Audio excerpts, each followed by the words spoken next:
Watch the ride.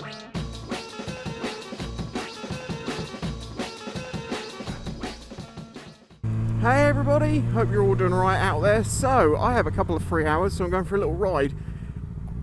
Yesterday, I was supposed to be reviewing a motorcycle, and 30 minutes before I was leaving, I got a phone call from the hospital saying that my mum was coming out and that she'll be out in a few hours from that time, and I was like, I don't have time to do this review now. So I had to basically cancel it, which is annoying because I've tried doing this review now since like February, March. So many things have got in the way, but obviously with this, just I've got to cancel it. And thank you to Hazeman Motorcycles being understanding to that. Mark, you're always amazing, thank you. So I booked it in for today because she was due out yesterday. Well, as the day went on and went on and went on, she didn't arrive, and eventually I got the phone call to basically say, yeah, we haven't had a driver available, so we haven't been able to bring her back. So she's coming back tomorrow, probably. And I'm like, right, do you know what time? No, we don't. So I had to call them this morning and be like, do you know what time? And they're like, no, we haven't got a clue, but it will be today. And I'm like, cool. So I had to cancel the bike review again. However, I did get a phone call an hour ago telling me when she's due back, and now I have a few hours free to go for a ride, go to the shop, and then be ready for when she gets back.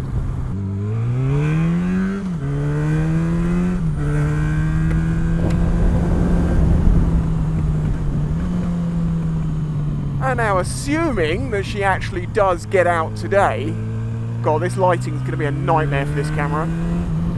By next week, I'm going to rebook the bike and get it done.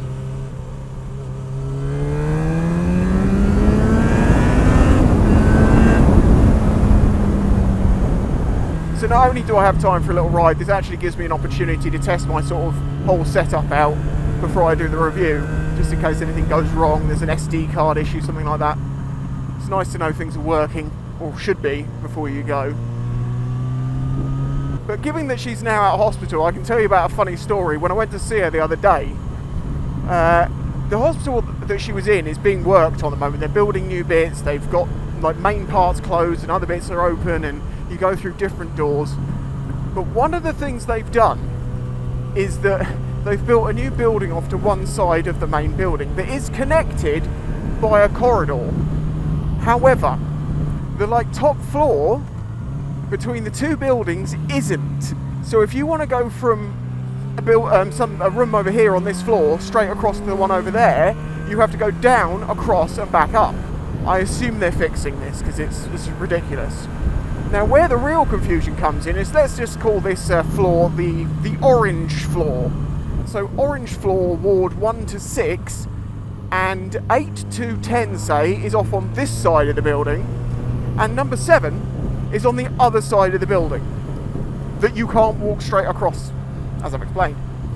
So, of course, my mum happens to be in that one. So I go there, I'm like, right, I know what number she's in, I'm going to go to that area. So I go to that area, I'm looking for the ward, look at the ward, you know, every number to it, and above it, below it, but not the number, like, where is it, man? So I ask someone, and they say, oh, no, sorry, yeah, that's on the other side of the building. And I'm like, the middle number is on the other side of the building. And they're like, yeah, but it's the same sort of level, but just in the other bit where you have to go. I'm like, okay, fine. So I go all the way over that way. I'm searching around. I still can't find this place. So I ask someone else, and they're like, no, it's the other side. But I've just been there, and they said it's over here. And they're like, no, everyone gets this confused. It's not here, it's back over that way. So I go back that way, and I'm searching around again. And I'm looking at the maps where there are some maps. There's not many around, and they're not entirely up to date, and some of the stuff is closed, as I say, so you sort of have to work this out. So then I'm searching around. Every other one is around that area, but this one isn't. So I'm looking around this area, and I've been here before. It's not here, I know this. So then I saw this really friendly, I think she was Romanian cleaner, and I just said, look, do you know where this is? And she went, I think I do. Let me help you. And so you actually helped me and said, right, get on that lift, do this, blah, blah, blah, and you'll get there, I hope. Good luck, sort of thing. Well, her directions are perfect, and I got there. Eventually. However, during some of my lost times in this hospital, I was in the arse end of it, where none of it's really being used. There's like entire wards and sections which aren't being used, which makes sense, because if you don't need the capacity, then don't have to clean it constantly if no one goes in there, so it's like locked away. And yeah, and I'm wandering around looking up and down stairs and stuff, and I find myself walking through areas of this hospital I've never seen in my life, and I've been in these hospitals a lot throughout my life. Oh, gravel, Christ. It's still here then. It's the inch thick bed. No, that bit's gone. And as I say, I'm going through empty places and corridors and walkways, and it's starting to become so sameish that you just really can't tell where you are, if you've been here before, because you've got this uncanny valley of everything looking the same. And I found myself in this doorway, and I went through the doorway and up some stairs and up another set of stairs, and I'm like, whoa, okay, this looks like I've come across and I'm going back up that building I need to find. I come through this door and walk into an 8x10 room with nothing in it, just completely empty. And it was just I just sort of stood there for a moment, just like, this is weird. This just feels so dreamlike and weird, because you keep going and going and you could just never find the thing you're trying to find. You know how that happens in dreams? But there we go. There's my little story of getting lost in the hospital and just feeling like I was in a liminal space forever in turmoil, going backwards and forwards trying to find the place, and everywhere you go someone's got the directions but they're the opposite of the last person, and you lose trust in everyone so fast at that point. If you get given the wrong directions twice in a row, your trust of people just goes out the window. Hoping for a gap is the best one we're going to get.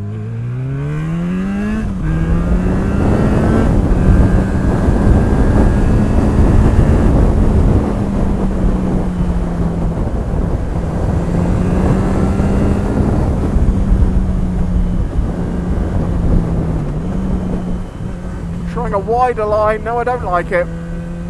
But I can see further around earlier.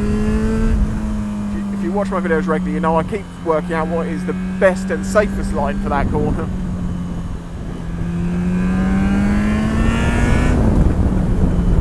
Another thing, if you didn't see, my first spicy sticker drop has been done.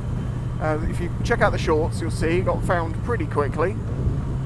As I am on a bit of a random ride, the subjects will be a little bit random. Films I have watched recently, and films you must watch. Godzilla -1. Oh my god, that film's good. Absolutely loved it. I would suggest watching it in Japanese with subtitles, because the dub version sounds a bit but if you don't want to do that, that's fine, I get that. I don't know Japanese, but I know a little bit, because Reno has been studying it for a long time, so I often have to listen to it, and I've just picked stuff up along the way, so I can actually sort of understand and pick out bits here and there.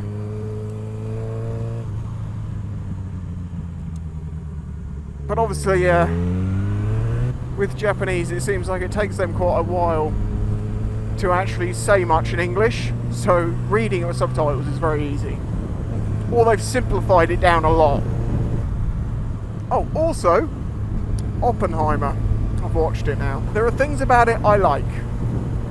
There are things about it I do not like. The whole Apple thing painted him in an entirely different way throughout the entire movie. Didn't happen. Not in the way that is suggested in the movie. And it changes your opinion of him immediately, right at the beginning. Stupid. Almost an injustice to the guy.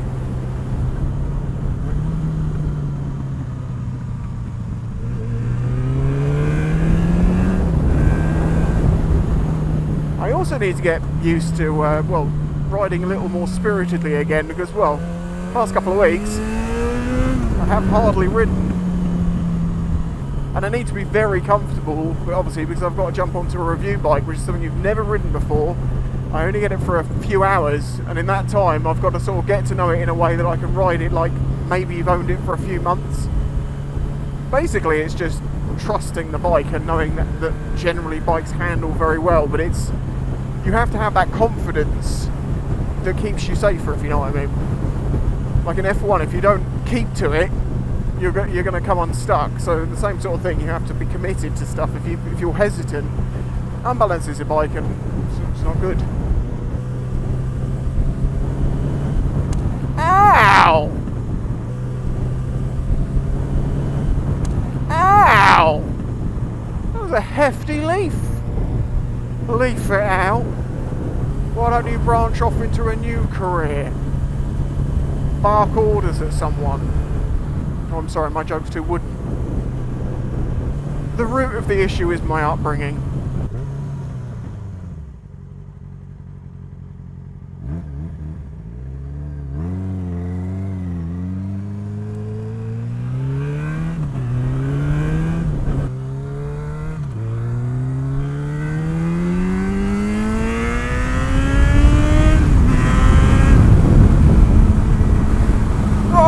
Wind! Damn, that just came straight through that tree and smacked me sideways. I forgot about the wind because I've been down in the valley. As soon as you get up a little bit, it's smack on it. Another thing I'd like to say is a huge thank you to all the people that have got onto YouTube memberships. I think there's about 10 of you now. And also obviously thank you to my patrons, of course. But if you notice now, there are a couple of people who've got their names in the name list twice. The reason this happens is because I take the list from Patreon and the list from YouTube and I put them together, and I won't remove duplicates, because if you've done it in two places, you're getting your name up there twice. I really do appreciate it, thank you. And that's, as I say, why it's so frustrating that I can't get the bike reviews done and stuff when I want to do them, when I've talked about doing things, getting that done, because I feel indebted to you and I feel like I need to fulfill what I want to do, which is what you want to see. But man, I've had some... I'm normally really good at seeing problems coming and organising things well, but there's just been just sideways every time. Is this an empty roundabout?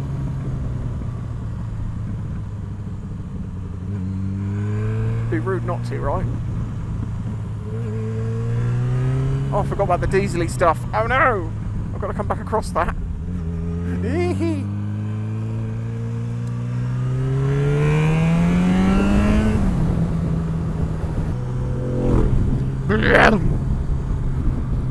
Divvy is currently at 59,415 miles, so close to 60,000 miles on it.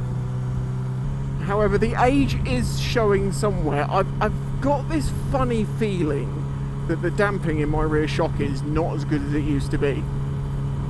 I know road surfaces are bad, I know I've had new tyres put on the bike and stuff, but I don't know, at times I just feel like it's not quite right. But where it's been progressive, because I've ride it a lot, if it has got worse, it's going to be harder for me to know. And I can check it, and it does feel a little, to me, a little bit too bouncy. It's definitely got some dampening going on there, but it's... yeah. So, I am looking into options as to how I can replace that shock. I mean, maybe I can send it off to have it rebuilt, but I don't think I can, because it looks like one of the sealed unit ones. Plus, it's probably not viable. I believe there's a couple of other Yamaha's suspension that will fit in this, and you might end up getting it cheaper that way if you look for one of those. So if any of you know what rear shocks fit a 2010 Yamaha XJ6 Diversion S, let me know. I know there's some, like, I can't remember what the company's called now. I think it's a Chinese company, but they do put this suspension on some branded bikes. And it seems to be okay, and I know someone's going to suggest that name. I've seen they've got one for about 400 or 500 quid, maybe.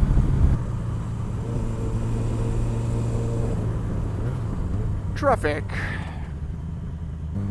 So, do you know what? Some diesels these days absolutely stink. Like, I was behind a van the other day, and the diesel smell out of it's not normal diesel smell. It's like really weird smelling. And if you ride behind it for more than about 10 minutes, it starts giving you a headache.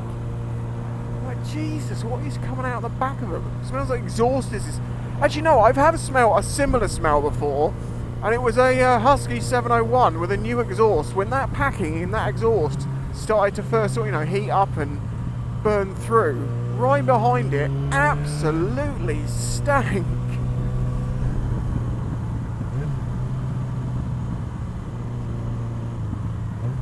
My eyes went into like Terminator mode then, like trying to look at every single risk and watching every single person's wheel at the exact same time. Oh dear. Well, I'm back in town. As I say, that was a nice little ride. I'm going to have to get on, so thank you for watching. If you enjoyed this video, please consider subscribing and hitting the like button. Also consider supporting me through Patreon or YouTube memberships. You can get into my Discord through that. Also gets you videos early, ad-free, your name at the end of the video, and you make this channel possible, and I really appreciate that. So until the next one, bye bye. 5 minutes after I ended this video, I had a phone call to let me know she was coming out in 15 minutes, which was 2.5 hours early. Don't panic!